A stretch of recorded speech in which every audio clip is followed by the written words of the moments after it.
So there we were, caught in a sticky spider web of excuses, with a never-ending catalog of, I'm not ready yet, I need to do more research, I'll start tomorrow. But then my wife stumbled upon a book. The book that changed our lives was A War of Art by Pressfield. The first key lesson is understanding your enemy, and as Stephen calls it, resistance. Resistance is a force that prevents you from doing the things that you should be doing. For example, my son Jay is always using video games as an excuse to not do what he needs to do. I'm not the only one that has resistance. Everybody has resistance in them. Something that keeps them from doing what their calling is, or as Stephen likes to put it, their inner genius.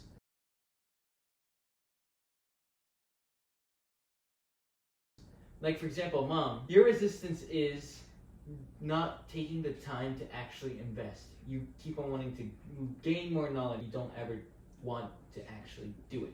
And do you It's think not that she doesn't want to, it's just that she never does, right? Well, so the yeah, thing is that's she her needs to actually procrastination. take the action.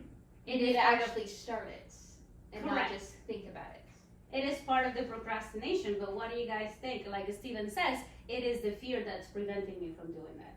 So you're absolutely correct. Fear is a type of resistance. Fear is actually one of the most important types of resistance, because if you feel fear, that means that you want to and need to do it, as it will help improve you as a person.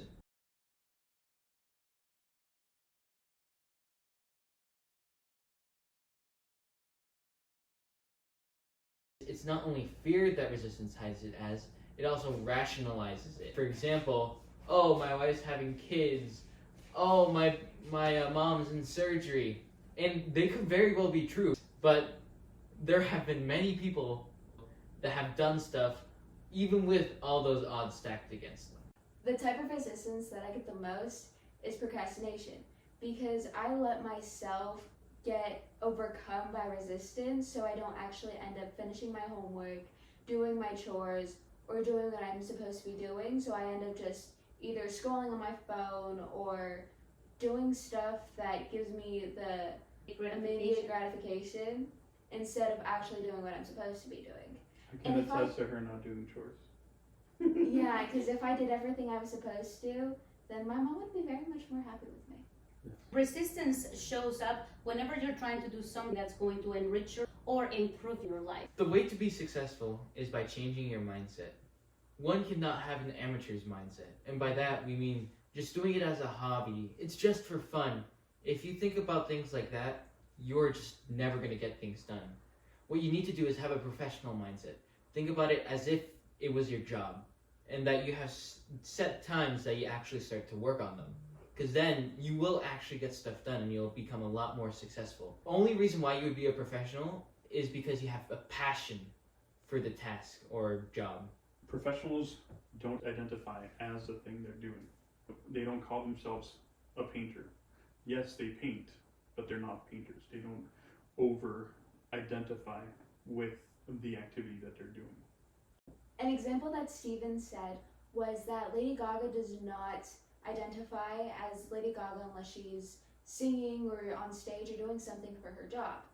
An important thing to note is that some days they may not want to do these things, but since they considered it as their job, then they have to. It's like a commitment. You have to have a dedication to your second job, in this case. Sure. And some of the amateurs, what they do is they just wait until they have inspiration and then they actually continue to write a book.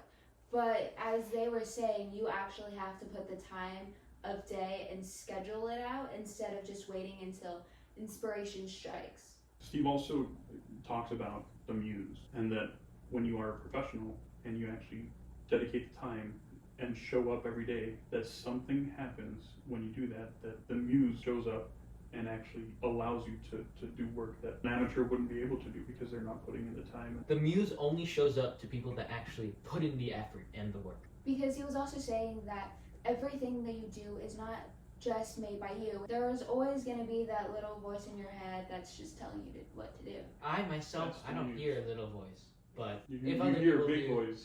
I hear like a little. I just hear myself talking. Wait, what's that again? Last but not least of Stephen's points on this book is how do you define your identity as an artist or as a creator? You actually start looking at the ego versus self. Self pertains to something that you would do without anybody else being around. It's something that satisfies you. One example that Stephen gave was The Rock.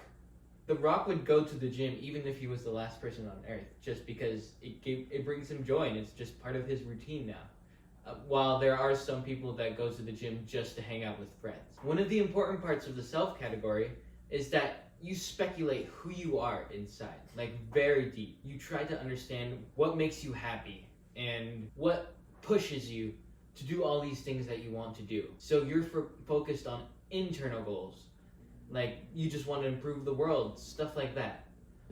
Focusing on the self rather than the ego is one of the most important things that Stephen mentions in his book, because focusing on self is going to allow us to continue to pursue the goal that we want to do, regardless of what's happening in our life, regardless of how many obstacles we have, and we're going to be able to overcome resistance. As opposed to having ego is dependent on a lot of external sources, a lot of statuses, symbols. Ego gives into resistance.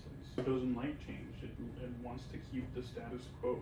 So it's going to resist you making the changes you need to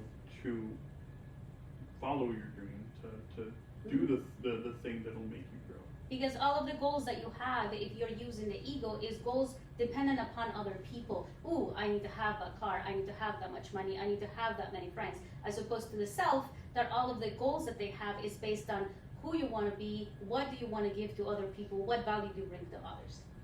Stephen talks about the hack. Hacks are basically copycats because all they're doing is just copying other people, copying the popular kids or the trends. They're just doing all those TikTok dances that all of you guys watch. They get a lot more popular views, but all they're doing is the same thing that somebody else created.